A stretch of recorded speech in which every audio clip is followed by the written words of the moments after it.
नमस्कार, आप देख रहे हैं रीवा दर्शन। मैं हूं उपेंद्र द्विवेदी। आइए जान लेते हैं क्या है आज की प्रमुख खबरें। जिले में लगातार बढ़ रहे कोरोना संक्रमित मरीज। सीएमएचओ ने कहा, इतनी जल्दी इस महामारी से निजात मिल पाना है मुश्किल। हमें कोरोना के साथ जीने की डालनी पड़ेगी आदत। शुक्रवार की दोपहर जमकर बरसे बादल। बेमौसम बरसात से किसानों के चेहरे में चिंता की लकीर। वहीं बढ़ी उमस भरी गर्मी। शासन प्रशासन की व्यवस्था से नाराज प्रवासी श्रमिकों ने किया सड़क जाम। और मारुति सुजुकी कंपनी की मनमानी के खिलाफ कर्मचारी हुए लामबंद। कलेक्ट्रेट कार्यालय पहुंचकर सौंपा ज्ञापन। इन खबरों को आगे हम विस्तार से देखते हैं।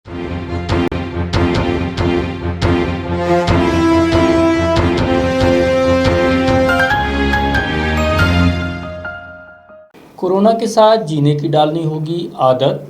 रीवा जिले में कोरोना मरीजों की लगातार बढ़ती संख्या चिंता का विषय है।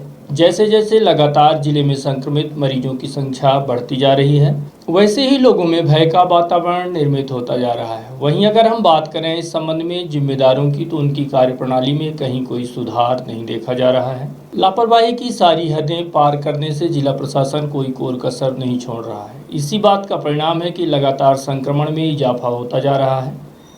कहने को तो शासन प्रशासन द्वारा लगातार आदेश निर्देश जारी किए जा रहे हैं, लेकिन जमीनी स्तर पर इसका कहीं कोई पालन होता दिखाई नहीं दे रहा है। ऐसे में जिले की जनता के सामने विकट समस्या निर्मित हो रही है। कोरोना महामारी को लेकर खुद को सुरक्षित महसूस करने वाले रीवा जिले को प्रशासनिक उदासीनता के चलते संकट में डाल दिया गया है, जिसकी वजह से जिले भर के लोगों में भय व्याप्त है। वहीं प्रशासन की इस उदासीनता को लेकर आक्रोश भी है। आखिरकार प्रशासनिक अमला क्यों इतनी बड़ी लापरवाही करने पर लगातार आमादा है, जिसमें लोगों की जिंदगी के साथ खिलवाड़ हो रही है? क्यों सभी के सभी नियम कायदे महज कागजी कार्यवाही तक सीमित रह जाते हैं? यह एक अहम सवाल है। शहर से लेकर गांवों तक बाहर से आने वाले प्रवासियों की भीड़ देखी जा रही है। रात भर लोग शहरों एवं गांवों में पैदल घूम रहे हैं, लेकिन जिम्मेदार इस दिशा में कोई ठोस पहल नहीं उठा रहे हैं, जिसकी वजह से हजारों लोग गांवों में जाकर छिपे हुए हैं और गांव में भी सरपंच, सचिव व प्रशासनिक टीम महज औपचारिकताएं पूरी कर रही है, जिसका खामियाजा लोग भुगत रहे हैं। ऐसा माना जा रहा है कि हजारों सैकड़ों की संख्या में लोग ऐसे भी गांवों में जाकर छिपे हुए हैं, जिनकी स्क्रीनिंग तक नहीं हो पाई है। अब ऐसी स्थिति में कोरोना संकट से जनता का बचाव सिर्फ भगवान भरोसे ही है। अगर हम बात करें रीवा जिले में कोरोना संक्रमण की, तो अभी तक जिले में संक्रमित मरीजों की संख्या 12 हो चुकी है। इसके अलावा अभी तक में मात्र 670 लोगों की जांच की गई है, जिसमें 625 लोगों की रिपोर्ट भी आ चुकी है, जिसमें 12 लोगों को छोड़ सभी रिपोर्ट निगेटिव आई हैं। इसके अलावा लगभग 45 लोगों की अभी रिपोर्ट आनी बाकी है।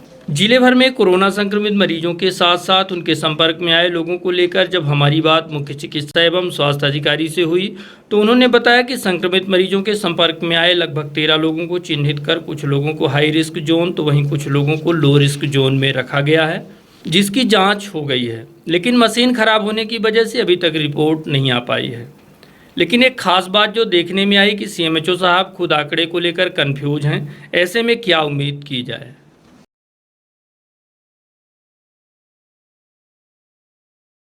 ये बिल्कुल सही है कि चौराटा बाईपास पर जो परसों एक्सीडेंट हुआ था, परसों एक्सीडेंट हुआ था, उसके कुछ लोग संजय गांधी अस्पताल में भर्ती किए गए हैं और भर्ती होने के बाद उनका सैंपल लिया गया था। उनको चूँकि बाहर से आ रहे थे, मुंबई से आ रहे थे, तो उनको सस्पेक्ट माना गया था और उसी में से करीबन 11 लोग भर्ती किए गए थे। उनमें से जो रिपोर्ट आई है उसमें से 4 लोग पॉजिटिव पाए गए हैं, तो उसमें से 3 लोग पॉजिटिव पाए गए हैं और एक हमारे बिछिया अस्पताल, जिला अस्पताल में आया था पेशेंट। ये अहमदनगर से आया था, अहमदनगर से इंदौर से हरदा से रीवा आया और वहाँ मारतंड स्कूल में इसकी जांच हुई थी। इसके बाद जिला अस्पताल भेजा गया सैंपल के लिए, तो सैंपल लेकर के इसको ज्ञानोदय में भर्ती कर दिया गया था और वहाँ से जब कल रिपोर्ट आई तो पॉजिटिव पाने के बाद उसको डिगिया के कोविड केयर सेंटर में उसको वहाँ पे भर्ती कर दिया गया। अभी तक पूरे रीवा जिले में कितने पॉजिटिव पाए गए? रीवा जिले में टोटल 12 पॉजिटिव पाए गए। 12 में से एक पेशेंट, रीवा जिले में तो 11 पाए गए हैं और 11 पाए गए हैं और एक पेशेंट जो है वो सतना जिले का है और हमारा एक पेशेंट ठीक हो गया। तो इस तरह से हमारे पास अभी संजय गांधी में 5 भर्ती और 5 यहाँ भर्ती हैं। सभी की स्थिति नॉर्मल? सभी की स्थिति सामान्य। 6 यहाँ भर्ती है, 5 संजय गांधी में भर्ती है। अभी सर एक दिन में कितने टेस्ट हो रहे हैं रीवा जिले में? लगभग एक दिन में 40 हमारे यहाँ से टेस्ट होते हैं, 70-75 के आसपास टेस्ट होते हैं। कल दोपहर से मशीन काम करना बंद कर दिया था। अभी हमने जानकारी ली है तो मशीन ने फिर से थोड़ा सा काम शुरू किया है, पर वहाँ से निर्देश प्राप्त हुए हैं कि सैंपल्स की संख्या थोड़ा सा कम, अति आवश्यक केसेस की सैंपल्स भेजे जाएँ, क्योंकि मशीन उतना लोड शायद सब वो नहीं कर पा रही, बियर कर पा रही। सर कुछ टेस्ट बढ़ाने के प्रोसेस चल रहे हैं? टेस्ट तो हमने बढ़ा लिया था, टेस्ट काफ़ी बढ़ गए थे जितनी हमारे पास आवश्यकता थी, पर थोड़ा सा मशीन चूँकि एक ही है और उसकी मैक्सिमम कैपेसिटी 100 की है, मैक्सिमम कैपेसिटी पे मशीन अभी उतना अच्छे से काम नहीं कर पा रही, तो 60-70 सैंपल ही लिए जाते हैं। तो टेस्ट तो सफिशिएंट संख्या में हो रहे हैं। अभी हमने लगभग से 670 टेस्ट अभी तक कर डाले हैं, मतलब भेजा हुआ है, तो उसमें से लगभग 650 के आसपास की रिपोर्ट्स भी आ चुकी है। करीबन 50 केसेस अभी बचे हुए हैं, उसकी भी रिपोर्ट आ जाएगी। आज जानकारी मिली कि आज शाम तक जो कल से पेंडिंग है उनकी रिपोर्ट आ जाएगी। सर ये गुड़ क्षेत्र में जो पॉजिटिव पाए गए थे, तो उनके सर जितने संपर्क में थे क्या उनको चिन्हित कर लिया गया? हाँ, उनको चिन्हित कर लिया गया है। कल चिन्हित करके कल शाम तक में जो कुछ को तो परसों ही रात के लिए आया गया था, कुछ को कल ले आया गया है। उसमें करीबन 13 केसेस को चिन्हित किया गया है और जो हाई रिस्क है उनको यहाँ रख लिया गया है, लो रिस्क को वहीं पर लोकल लेवल पर उनको क्वारंटाइन कर दिया गया है। और जैसे हाई रिस्क की जो रिपोर्ट आएगी, लो रिस्क माने जो हाई रिस्क जो ज़्यादा केसेस मरीज के संपर्क में आए हैं उनसे जिनको संपर्क हुआ है, तो पहले की यदि रिपोर्ट पॉजिटिव आती है तो फिर उनका टेस्ट कराया जाएगा। निगेटिव आने पर उनके टेस्ट की आवश्यकता नहीं होती है। तो ये बताइए जो मौसम बदल रहा है ये कितना इफेक्टिव करेगा? मौसम का मेरे हिसाब से कोई इफेक्ट नहीं है। जब गर्मी थी तब भी कोरोना के केसेस आ रहे थे खूब ज़्यादा, तो मौसम से इसमें ज़्यादा परिवर्तन पड़ने वाला नहीं है। सामान्यतः माना जाता है कि गर्मी पड़ने पर जो वायरस बाहर हवा में मीन्स की भी किसी भी खुली सतह में जहाँ धूप पड़ती है वहाँ पर रहता है, तो आधा 1 घंटे के बाद वो ख़त्म हो जाता है। लेकिन इसका बहुत प्रभाव लोगों की बीमारी पे शायद नहीं पड़ पा रहा है। सर हमारे चैनल के माध्यम से आप जो लोग हैं उनको क्या समझेंगे? मेरा मानना है कि कोरोना अभी इतना जल्दी पूरी तरह से समाप्त नहीं होगा। हमको कोरोना के साथ जीने के लिए उसके तरीके सीखने पड़ेंगे। हम भी जिए और कोरोना का उपचार, यदि कोई बीमार होता है तो उसका समय समय पर जांच कराएं, उपचार करें और स्वयं बचाव करें, क्योंकि व्यक्तिगत बचाव ही सबसे बड़ा उपचार का तरीका है। यदि हम अपना बचाव तरीके से नहीं कर पाएंगे, सोशल डिस्टेंसिंग है, मास्क है, इवन मेरा तो मानना है कि घर में भी बैठ के मास्क लगा के घर में लोगों से चर्चा करें, बात करें तो ज़्यादा अच्छा रहेगा। क्योंकि 1 मीटर के अंदर यदि कोई व्यक्ति बाहर से आता है और यदि 1 मीटर के अंदर बिना मास्क के बात करता है तो निश्चित तौर पर उसको भी इन्फेक्शन का पूरा चांस रहता है। तो हर व्यक्ति को व्यक्तिगत तौर पर बचाव के पूरे लक्षणों पर ध्यान देना पड़ेगा और समय पर इसका यदि कोई समस्या आती है तो जांच कराएं, जांच करा के उपचार कराएं। अपने आप को छिपाने की कोशिश ना करें, क्योंकि बीमारी छिपेगी नहीं।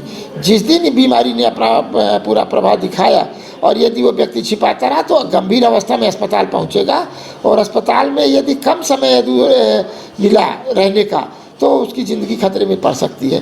तो जैसे ही कोई लक्षण है, कोई हिस्ट्री है या कोई हिस्ट्री वाला व्यक्ति है जो बाहर से जो रेड जोन के एरिया से आ रहा है, उसके संपर्क में रहा है, ये उस व्यक्ति को ज़्यादातर पता रहता है। कुछ केसेस को छोड़ते मैक्सिमम पता रहता है कि मैं बम्बई वाले का साथ कर रहा हूँ कि दिल्ली वाले का, या ऐसी जगह जहाँ पर ज़्यादा केसेस है। तो एक तो उन केसेस से बचना चाहिए। धोखे से यदि संपर्क मजबूरी में हुआ भी है, जान पहचान या आमने सामने हुए हैं, तो अपने आप को अलग करके रखें। और इसके बाद कोई भी लक्षण आता है, सर्दी जुकाम बुखार लगातार खांसी, तो तत्काल संस्था में आकर के अपनी जांच कराएं और चिकित्सक को पूरी बात खुल के बताएं। खुल के बताने से चिकित्सक तत्काल उस प्रकरण की गंभीरता को समझेंगे और उनकी जांच कराएंगे। पॉजिटिव पाने पर उनको अलग से उपचार किया जाएगा। और यदि हम अपने आप को धोखा दे छिपाएंगे तो मतलब अपने आप को ज़िंदगी को धोखा दे रहे हैं और कभी भी गंभीर हो सकते हैं, और ऐसी स्थिति में उपचार से ठीक होना बहुत मुश्किल पड़ता है। मई महीने में जमकर बरसे बादल। शुक्रवार की सुबह से ही आसमान में बादलों का डेरा देखा गया और दोपहर आते आते आसमान में छाए बादलों ने अपना रंग दिखाया और रीवा समेत आसपास के क्षेत्र में तेज हवा के साथ जोरदार बारिश हुई। बेमौसम बारिश से अंचल भर के किसान जहां अभी कुछ गहाई न हो पाने की वजह से परेशान हैं, वहीं खरीदी केंद्रों में भी उचित व्यवस्था नहीं हो पाने के चलते किसानों के अनाज को नुकसान पहुंचने की बड़ी संभावनाएं हैं। इसी कड़ी में शुक्रवार की दोपहर हुई तेज बारिश ने एक बार फिर से किसानों के चेहरे पर चिंता की लकीर खींच दी है। वहीं इस बारिश के बाद से उमस व गर्मी में भी बढ़ोतरी हो गई है, जिसके चलते बीमारियों के बढ़ने की भी आशंका जताई है। प्रशासनिक व्यवस्था से नाराज होकर प्रवासी श्रमिकों ने रतहरा राष्ट्रीय राजमार्ग में लगाया जाम। बाहर फंसे प्रवासी श्रमिकों में किस तरह का आक्रोश देखा जा रहा है, आप देख सकते हैं हमारी इस रिपोर्ट में, जिसमें लचर प्रशासनिक व्यवस्था से परेशान होकर सैकड़ों प्रवासी श्रमिक रतहरा बाईपास स्थित राष्ट्रीय राजमार्ग को जाम करके आक्रोश जताया। वहीं श्रमिकों का आरोप है कि शासन प्रशासन द्वारा प्रवासी श्रमिकों के साथ भद्दा मजाक किया जा रहा है, जिसके चलते लगातार श्रमिक परेशान होने को मजबूर हो रहे हैं। शासन द्वारा लगातार प्रवासी मजदूरों को उनके घरों तक पहुंचाने की दिशा में अनेकों प्रयास किए जा रहे हैं, लेकिन प्रशासनिक उदासीनता के चलते उन्हें प्रॉपर सुविधाओं का अभाव झेलना पड़ रहा है। कहीं इनको लेकर आने वाली बसें आधे रास्ते में ही छोड़कर चली जाती हैं, तो कई बार अवैध रूप से इनसे किराए भी वसूले जाते हैं। इतना ही नहीं, लचर व्यवस्था के चलते इन प्रवासियों को जहां पैदल लंबी दूरी तय करनी पड़ रही है, वहीं आए दिन भूखे प्यासे श्रमिकों को सड़क दुर्घटना का भी शिकार होना पड़ रहा है।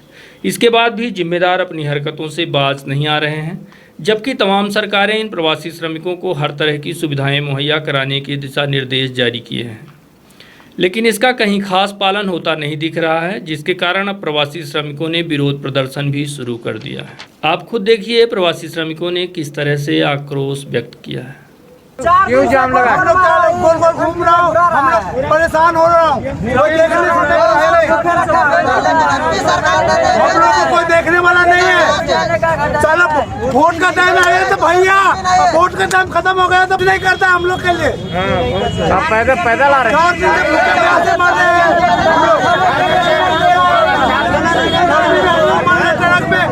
जिस तरह में अनाज आता है उस तरह में हम लोग। वहीं इस घटना के बाद मौके पर पहुंचे नगर पुलिस अधीक्षक एस बघेल से बात की गई, तो उन्होंने बताया कि महाराष्ट्र से यूपी बिहार जाने वाले सैकड़ों श्रमिकों को ट्रक व बस संचालक बाईपास में छोड़कर चले गए हैं, जिसके बाद श्रमिकों में आक्रोश व्याप्त है। सूचना मिलने पर पुलिस मौके पर पहुंची और लोगों की समुचित व्यवस्था बनाने का आश्वासन देकर लोगों को शांत कराया गया। जैसा कि आप लोग देख रहे हैं कि इस समय गुजरात और महाराष्ट्र में रहने वाले मजदूर अपने घरों को वापस लौट रहे हैं। उसमें बहुत सारे मजदूर मध्य प्रदेश भी आ रहे हैं, रीवा जिले की बहुत बड़ी संख्या है। इसके अलावा बिहार और उत्तर प्रदेश के मजदूर भी इसी रास्ते से अपने घर वापस जा रहे हैं। आज सुबह लगभग 8-9 बजे के आसपास कुछ मजदूर ट्रकों से महाराष्ट्र से वापस आ रहे थे, अपने बिहार में घर जा रहे थे। किसी वजह से ट्रक वालों ने उन्होंने रतहरा बाईपास के पास उनको उतार दिया, तो उतार कर चले गए। इस तरह से 100-150 मजदूर वहाँ पर इकट्ठे हो गए और उन लोगों ने सड़क में बैठ कर के चक्का जाम कर दिया और मांग करने लगे कि हमको जो है बिहार तक भेजा जाए, प्रशासन द्वारा भेजा जाए। बाद में थाना प्रभारी समान शिवभूषण मिश्रा मौके पर पहुँचे और उन्होंने आश्वासन दिया कि शीघ्र ही उनके भेजने की व्यवस्था जो है समुचित व्यवस्था की जाएगी। इस पर से मजदूरों द्वारा रास्ता खोल दिया गया। नहीं, वो मजदूर तो जो उस तरफ जाने वाली गाड़ियाँ थी उन्हें उनको भेज दिया गया है। हम लोगों ने उनको नोना बॉर्डर तक भिजवा दिया है, फिर वहाँ से यूपी बॉर्डर से बात होगी, वहाँ से गाड़ियाँ आएंगी और हम लोग जाएंगे। मारुति सुजुकी कर्मचारियों ने कलेक्ट्रेट कार्यालय पहुंचकर सौंपा ज्ञापन, कहा वेतन नहीं देने समेत कई सुविधाओं से वंचित किया जा रहा कर्मचारियों को। विश्व भर में व्याप्त इस संकट की घड़ी में जहां शासन का निर्देश जारी हुआ है कि किसी भी कर्मचारी एवं श्रमिकों का वेतन एवं सुविधाएं कम नहीं की जानी चाहिए, जिससे इस महामारी के दौर में किसी को कोई दिक्कत न हो सके। ऐसी स्थिति में भी मारुति सुजुकी कंपनी की मनमानी सामने आई है, जिसके खिलाफ कंपनी के कर्मचारी लामबंद हो गए हैं और कलेक्ट्रेट पहुंचकर अपनी समस्याओं के संबंध में ज्ञापन सौंपा गया है। कंपनी की मनमानी से परेशान होकर दर्जनों की संख्या में मारुति सुजुकी कंपनी में तैनात कर्मचारी कलेक्ट्रेट कार्यालय पहुंचे और अपनी समस्याओं को लेकर तहसीलदार रामेश्वर त्रिपाठी को ज्ञापन सौंपा। ज्ञापन सौंपते हुए अपनी समस्याओं के संबंध में रीवा दर्शन को भी बताया। संदीप नाम है मेरा, मैं Maruti Suzuki city car Rewa से आया हुआ हूँ।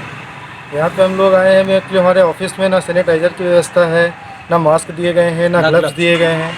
ऊपर से अप्रैल माह में हम लोगों से घर बैठे काम कराया गया है और हम लोगों ने कलेक्शन किए हैं लड़कों ने इंश्योरेंस में जाके। हमने पूरा काम किया अप्रैल के महीने में जब पूरा लॉकडाउन था। तो अभी हमारा सैलरी देने का जब वक्त आया तो इन्होंने बोला कि आपको 25% सैलरी दी जाएगी, बाकी पूरा काट लिया जाएगा। मई माह में इन्होंने हमको ये निर्देश दे दिए हैं कि आपको 15 दिन की सैलरी दी जाएगी और आपको काम पूरा करना है। तो हम काम पूरा कर रहे हैं, पूरा वो कर रहे हैं। हमारे ऑफिस में ना सैनिटाइज़र हुआ है, ना कोई व्यवस्था दी गई है। 6 मई को यहाँ से तहसीलदार ऑफिस से गए थे कुछ लोग, तो वहाँ निर्देश दे के आए, लेकिन उसके बावजूद भी ऐसा कुछ नहीं हुआ है। व्यवस्थाएं हमारे यहाँ पूरी नहीं है। और हमारे यहाँ ना हमारे यहाँ पानी पीने का डिस्पोजल है। कई कर्मचारी ऐसे हैं जो केवल इसी पे डिपेंडेंट है पूरी तरह से। अगर उनको सैलरी नहीं मिली, किराए से रह रहे हैं, पूरा परिवार उनका साथ में है, तो वो किस तरह से अपना खर्च चलाएंगे, परिवार चलाएंगे। काफ़ी लोगों की छटनी भी कर दी गई, 30 लोगों को निकाल दिया गया है, दिन पहले, जो कि गवर्नमेंट का अभी तक हम लोगों ने रूल पढ़ा कि मतलब छटनी नहीं करनी है, उसके बावजूद भी छटनी कर दी है। अभी हमने ज्ञापन सौंप दिया है उनको। हमें आश्वासन दिया है कि हम आज मतलब कार्यालय, हमें कलेक्टर साहब से मिलने नहीं दिया गया है कि एक्चुअली वहाँ प्रतिबंधित है। उन्होंने अपना हमसे नोटिस ले लिया है, हमको रिसीविंग दे दी है।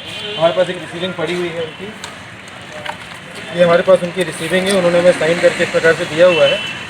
तो हम इसको समस्या को जल्द से जल्द 2 से 3 दिन के अंदर समाधान करवा दिया जाएगा। सौंपे गए ज्ञापन के संबंध में तहसीलदार RS त्रिपाठी ने कहा है कि ज्ञापन ले लिया गया है। कर्मचारियों की सुरक्षा के लिहाज से कंपनी द्वारा कोई व्यवस्था नहीं बनाई गई है, साथ ही वेतन को लेकर भी दिक्कतें आ रही हैं। ऐसी स्थिति में जांच उपरांत उचित कार्यवाही की जाएगी। सर, मारुति सुजुकी के कुछ कर्मचारी आए हुए हैं, ज्ञापन दिया है, क्या मामला लेके आए? जी, ये मारुति सुजुकी एजेंसी जो है चौहटा बाईपास में है, वहाँ के कर्मचारी आए हैं। उनका कहना ये है कि हमें अप्रैल का वेतन नहीं मिला और फुल महीने काम लेते हैं, जबकि शासन की गाइडलाइन है कि 50% ही कर्मचारी उपस्थित हो सकते हैं।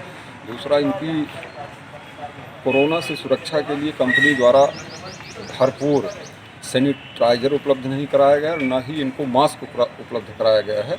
ऐसी स्थिति में ये लोग, चूँकि वेतन भी नहीं मिला है, इनके स्वयं की सुरक्षा के लिए इनको मास्क नहीं दिया गया कंपनी से, दूसरा सैनिटाइज भी नहीं दे रहे हैं, तो ये अंदर से डरे हुए हैं और इनके परिवार पालन में भी दिक्कत आ रही है। चूँकि वेतन नहीं पा रहे हैं, तो इसलिए ये कलेक्टर साहब से मिलने आए थे। चूँकि गेट के अंदर प्रतिबंधित है, इसलिए मैंने इनका ज्ञापन दिया।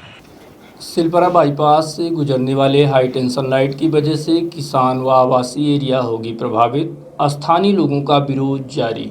सौर ऊर्जा प्लांट गुड़ से सिलपरा MPPTL से जुड़ने वाली हाई टेंशन लाइट के टावर लगने को लेकर किए गए सर्वे को लेकर स्थानीय लोगों ने विरोध शुरू कर दिया है। ऐसा माना जा रहा है कि जिस कंपनी द्वारा टावर लगाने का कार्य किया जा रहा है, वह अपने निजी फायदे के चलते सैकड़ों किसानों एवं आवासीय जमीन मालिकों को एक बड़ी क्षति पहुंचाना चाहती है। इसी बात को लेकर सिलपरा के आसपास कई गांवों के लोग आक्रोशित हैं तथा धरना प्रदर्शन व आंदोलन की भी चेतावनी दे रहे हैं।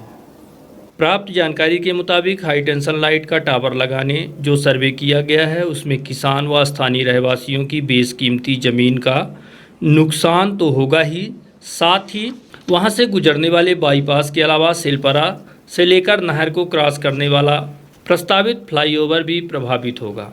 इतना ही नहीं, इससे बड़ा खतरा भी होने की संभावना से इनकार नहीं किया जा सकता। आपको बता दें कि सिलपरा टोन्स की वहीं पर सरकारी ज़मीन भी पड़ी हुई है, जिसको छोड़कर प्राइवेट आवासीय ज़मीन से टावर का सर्वे किया गया है। ऐसी स्थिति में जिन लोगों ने अपनी पूरी ज़िंदगी भर की कमाई प्लाट में लगा दी, उनकी भी मेहनत की कमाई मिट्टी में मिल जाएगी। साथ ही स्थानीय किसानों की भी बेशकीमती ज़मीन खराब होगी। किए गए सर्वे को गलत बताते हुए स्थानीय लोग इसके विरोध में उतरने को मजबूर हो रहे हैं। लोगों का मानना है कि अगर यह लाइन बाईपास के पास से गुजरता है तो सिलपरा गांव का वजूद खत्म हो जाएगा, क्योंकि इसके पहले से ही सिलपरा टोन्स की वजह से पूरा गांव हाई टेंशन लाइट की मकड़ जाल में उलझा हुआ है।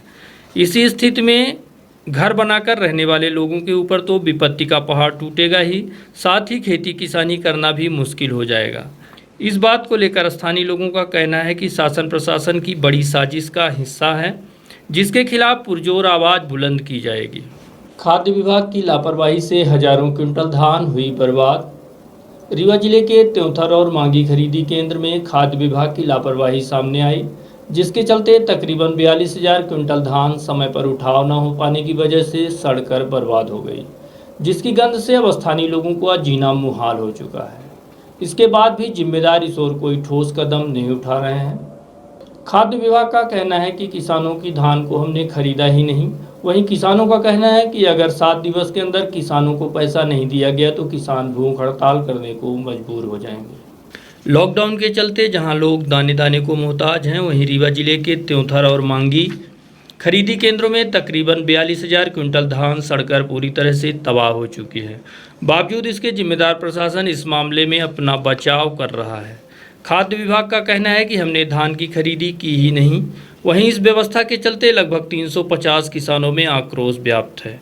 इनके द्वारा धान का विक्रय किया गया है, लेकिन प्रशासन द्वारा समय पर धान का उठाव कार्य नहीं किया गया, जिसका खामियाजा अब किसानों को भुगतना पड़ रहा है। गवर्नमेंट के आदेश के अनुसार यहाँ पर हम लोगों को धान तौलने की व्यवस्था दी गई। सरकारी बोरी लगी, सरकारी पैसे से इसकी तौल हुई और तौलने के बाद आज तक न तो इसका उठाव हो रहा है, न कंप्यूटर में फीडिंग की जा रही है और न ही कि हम सब किसानों का भुगतान किया जा रहा है, जिसके कारण हम सभी किसान भूखों मरने की कगार पे पहुंच गए हैं।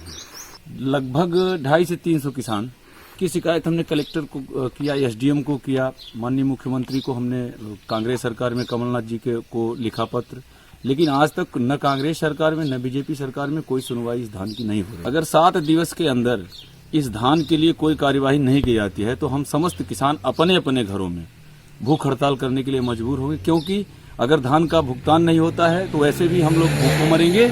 इसलिए मैं ये चैनल के माध्यम से सभी किसान एकजुट होकर के अपने अपने घर में भूख हड़ताल। किसानों के इस मामले में विधायक श्यामलाल द्विवेदी का क्या कहना है, आप खुद देखिए, सुनिए। कांग्रेस सरकार जब सत्ता में थी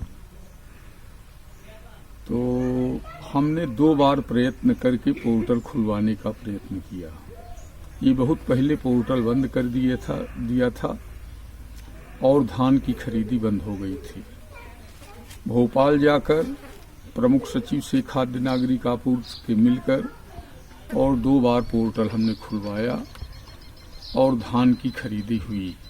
जो धान खरीदी के लिए शेष रह गई, धान की तौल भी करा ली गई, लेकिन उसे फीडिंग नहीं हो पाने के कारण पोर्टल बंद हो गया, फीडिंग नहीं हो पाई, जिसके कारण आज 42,000 कुंटल धान हमारे 3 खरीदी केंद्रों में 5-6 महीने से डंप पड़ी है। तो आप इसके लिए क्या कर रहे हैं? मैं इसके लिए आदरणीय शिवराज सिंह जी चौहान मुख्यमंत्री मध्य प्रदेश शासन से स्वयं जाकर आज से 5-6 दिन पहले हमने बात किया था और आज अभी टेलीफोन पर हमने उनसे अवगत कराया कि आपसे हमने त्योंथर की धान खरीदी के संबंध में चर्चा किया था। तो उन्होंने कहा कि विधायक जी मेरे संज्ञान में है, मैं व्यवस्था बनाने के लिए चर्चा करूंगा कि किसानों की धान खरीदी हो जाए। ऐसी चर्चा सीएम साहब से आज हमारी 11:30 बजे के करीब हुई है। धान यदि नहीं उठती है, मैं देखता हूं 1 हफ्ते शिवराज सिंह जी से, मुख्यमंत्री महोदय से बात करूंगा। वो स्वयं एक किसान पुत्र हैं और किसानों के दुख दर्द को वो भली भांत समझते हैं कि किस तरीके से अन्न का उत्पादन, धान का उत्पादन किसान करता है। इस पीड़ा को माननीय शिवराज सिंह जी चौहान बेहतर ढंग से जानते हैं। उनसे फिर चर्चा करके कि किसान आपकी ओर आशा भरी निगाहों से देख रहा है, तत्काल धान खरीदने की व्यवस्था प्रारंभ की जाए, अन्यथा किसान हाथ पर हाथ रखे आपकी ओर देखता हुआ असहाय बैठा रहेगा। ऐसी परिस्थिति में कोई न कोई उपाय करने। वहीं जब इस मसले पर खाद्य अधिकारी राजेंद्र सिंह ठाकुर से बात की गई तो उन्होंने साफ तौर पर कहा कि धान खरीदी की ही नहीं गई है। आप खुद सुन सकते हैं खाद्य अधिकारी ने क्या कहा। समर्थन मूल्य पर धान खरीदी का काम सहकारी समितियों को सौंपा गया था। समितियों ने अपने समयावधि में जब उनको परमिशन मिली धान की खरीदी उन्होंने की है और समितियों के पास से अभी कोई ऐसा आवेदन पत्र हमारे पास में नहीं आया है जिसमें यह बताया गया हो कि उनके द्वारा खरीदी गई धान का उठाव या भंडारण होना है। जहाँ तक आपका प्रश्न है कि वो त्योंथर में और जो धान रखी गई है वो उस बारे में समितियों का कहना है कि वो धान उनकी नहीं है और जो सामान धान समितियों ने खरीदे नहीं है क्योंकि उनको उपार्जन केंद्र बनाया गया था। जब उन्होंने कहा कि हमारी धान नहीं है तो उसका कोई संज्ञान हमारी तरफ से नहीं लिया गया है। समितियों ने इस आशा का भी कोई आवेदन पत्र नहीं प्रस्तुत किया है कि ये धान उन्होंने खरीदी है उनके द्वारा खरीदी गई थी। वो किसान जिनकी धान है वो कागज़ उठा के ले जाना चाहिए था। अगर कोई चीज़ आप बेचने के लिए आए हैं वो नहीं बिकती है तो आप उसको उठा करके अपने पास रखें। समिति का कहना है, जो खरीदी समिति है वो तो कह रही है हमारा है ही नहीं है, समिति ने खरीदे ही नहीं है उसके, इसलिए उसमें प्रशासनिक तौर पर, शासनिक तौर पर कोई कार्रवाई इसमें नहीं हुई। चिकित्सकों के लिए सहारा बना जेपी ग्रुप, मेडिकल कॉलेज को सौंपी गई 1000 पीपीई किट। वैश्विक महामारी कोरोना वायरस से रीवा को बचाने की दिशा में जेपी ग्रुप द्वारा लगातार कई प्रयास किए जा रहे हैं। इसी कड़ी में गुरुवार को जेपी ग्रुप के चेयरमैन मनोज गौड़ द्वारा मेडिकल कॉलेज पहुंचकर मेडिकल कॉलेज के चिकित्सकों की सुरक्षा को मद्देनजर रखते हुए, जिसको लेकर मेडिकल कॉलेज के मेडिसिन विभाग के विभागाध्यक्ष डॉक्टर मनोज इंदोलकर ने जेपी ग्रुप को धन्यवाद भी ज्ञापित किया है। कोरोना वायरस संकट से बचाव को लेकर जहां शासन प्रशासन स्तर पर लगातार कई प्रयास किए जा रहे हैं, वहीं इस दिशा में उद्योगपति भी सरकार के साथ हर संभव मदद उपलब्ध कराने की दिशा में तत्परता से कार्य कर रहे हैं। इसी कड़ी में जेपी ग्रुप के फाउंडर चेयरमैन जयप्रकाश गौड़ एवं एग्जीक्यूटिव चेयरमैन मनोज गौड़ के मार्गदर्शन में जेपी ग्रुप ने अपने दायित्वों का निर्वहन करते हुए 1000 पीपीई किट इस संकट की घड़ी में मरीजों की सेवा करने वाले चिकित्सकों की सुरक्षा के लिहाज से मेडिकल कॉलेज रीवा को सौंपी गई है। इस दौरान रीवा विधायक व पूर्व मंत्री राजेंद्र शुक्ला, सिमरिया विधायक केपी त्रिपाठी समेत medical college dean doctor APS Gaharwar, Sanjay Gandhi अस्पताल अधीक्षक डॉक्टर पीके लकटकिया समेत अन्य चिकित्सक मौजूद रहे। सौंपे गए पीपीई किट के संबंध में मेडिकल कॉलेज के मेडिसिन विभाग विभागाध्यक्ष डॉक्टर मनोज इंदुलकर से बात की गई तो उन्होंने जेपी ग्रुप का तहे दिल से आभार प्रकट करते हुए बताया कि हमें प्रतिदिन 150 किट की ज़रूरत पड़ती है। 1000 किट मिलने के बाद वर्तमान में मेडिकल कॉलेज के पास 3700 किट उपलब्ध हैं। डॉक्टर, नर्स, कंपाउंडर हमारे और ब्रदर, गार्ड, स्वीपर, इन सब के लिए personal protective kit JP cement के द्वारा दी गई है कि और ये 1000 के करीब दी गई है। लागत का तो मुझे आइडिया नहीं है। 15 दिन पूर्व हम लोगों ने जेपी सीमेंट से निवेदन किया था कि वर्तमान परिस्थिति को देखते हुए रीवा में केस बढ़ेंगे और ऐसी परिस्थिति में हम लोगों को पीपी किट की भरी आवश्यकता रहेगी। तो कल दिनांक 14 मई को जेपी सीमेंट के द्वारा हमको 1000 किट दी गई है। प्रतिदिन हमको करीबन 100 से 150 किट की ज़रूरत पड़ती है। जो हमारी रिसेप्शन की टीम है वहाँ पर, जो ड्यूटी कर रहे हैं वहाँ पर, तो इस तरह से एक हम लोगों के पास अभी वर्तमान में 3700 किट है, जिसमें 1000 इन्होंने दी है। इसके पूर्व में भी अल्ट्राटेक और अन्य लोगों ने डोनेट की थी। संजय गांधी मेमोरियल हॉस्पिटल और SS medical college JP cement का आभार व्यक्त करता है और आशा करता है कि जब भी समय समय पे हमारे समाज में जहाँ भी ज़रूरत होगी वो इस तरह की मदद करते रहेंगे। और मैं बाकी जो हमारे यहाँ वर्तमान में काफ़ी लोग बाहर से आ रहे हैं तो उनसे मेरा निवेदन है, गांव-गांव के सरपंचों से निवेदन है कि जो भी आ रहे हैं वो लोग अपनी जांच कराएं, इस बात को छुपाए नहीं और समय रहते जो अन्य जो लोग हैं गांव के लोग वो तत्काल इस बारे में बताएं, क्योंकि इस बीमारी में 80% लोगों को कोई तकलीफ नहीं होती है। घर में, बाहर में या कोई भी व्यक्ति जिसको खांसी आ रही है, बुखार आ रहा है, शरीर में दर्द हो रहा है, छींकें खूब आ रही है, तो ये तत्काल हमारे यहाँ पर मशीन है जिसकी जांच उपलब्ध है, तो हम तत्काल अपनी जांच कराएं ताकि अधिक से अधिक लोगों को के बारे में मालूम पड़ सकेगा कि ये बीमारी कितना अंदर ये गाँव में फैल गई है। शहर में गंदगी युक्त पानी की हो रही सप्लाई। रीवा नगर पालिक निगम के वार्ड क्रमांक 23 में गंदगी युक्त पानी की सप्लाई के बाद हड़कंप मच गया है। इस तरह का गंदगी युक्त पानी पीकर लोगों का क्या हाल होगा, यह एक अहम सवाल जिम्मेदार नगर निगम प्रशासन के सामने खड़ा है। शहर के वार्ड क्रमांक 23 में गंदे पानी की सप्लाई को लेकर सामाजिक कार्यकर्ता बीके माला ने नगर निगम सहित रीवा विधायक को भी इसके पीछे जिम्मेदार ठहराया है और कहा कि इस महामारी के दौर में लोगों को शुद्ध पेयजल न मिल पाना चिंता का विषय है। रीवा जिले के नगर पालिक निगम रीवा के अंतर्गत वार्ड क्रमांक 23 में ये स्थित हालात हैं विगत एक सप्ताह से कि वहाँ पर नाली का पानी, यदि नाली कहीं लीकेज है तो उसका नाली का पानी वार्ड क्रमांक 23 के रहवासियों को गंदा कर नाली का पानी पीने के लिए मजबूर होना पड़ा। इस संदर्भ में नगर निगम प्रशासन को पूर्व में भी अवगत कराया गया था। इस आशय के कई समाचार पत्रों में प्रकाशन भी हुआ था, परंतु वर्तमान में आज इस वीडियो को देखने से पूर्णतः प्रमाणित होता है कि पूर्णतः नगर निगम चरम पर भ्रष्टाचार कर रहा है। इस प्रकार गंदा पानी लगातार वार्ड क्रमांक 23 के रहवासी पी रहे हैं।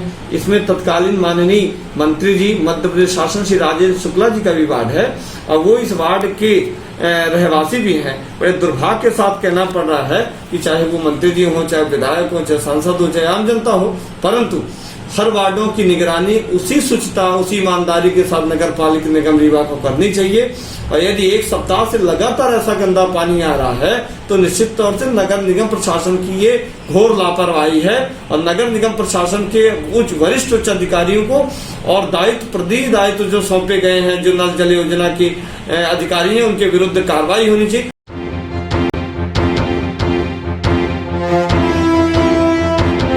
और अब अंत में आज की प्रमुख खबरें एक बार फिर।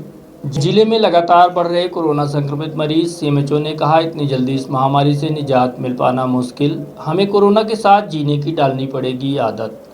शुक्रवार की दोपहर जमकर बरसे बादल, बेमौसम बरसात से किसानों के चेहरे में चिंता की लकीर, वहीं बढ़ी उमस भरी गर्मी। शासन प्रशासन की व्यवस्था से नाराज प्रवासी श्रमिकों ने की सड़क जाम और मारुति सुजुकी कंपनी की मनमानी के खिलाफ कर्मचारी हुए लामबंद। कलेक्टर कार्यालय पहुंचकर सौंपा ज्ञापन। तो ये थी आज की प्रमुख खबरें। देखते रहिए रीवा दर्शन। दीजिए हमें इजाजत। नमस्कार।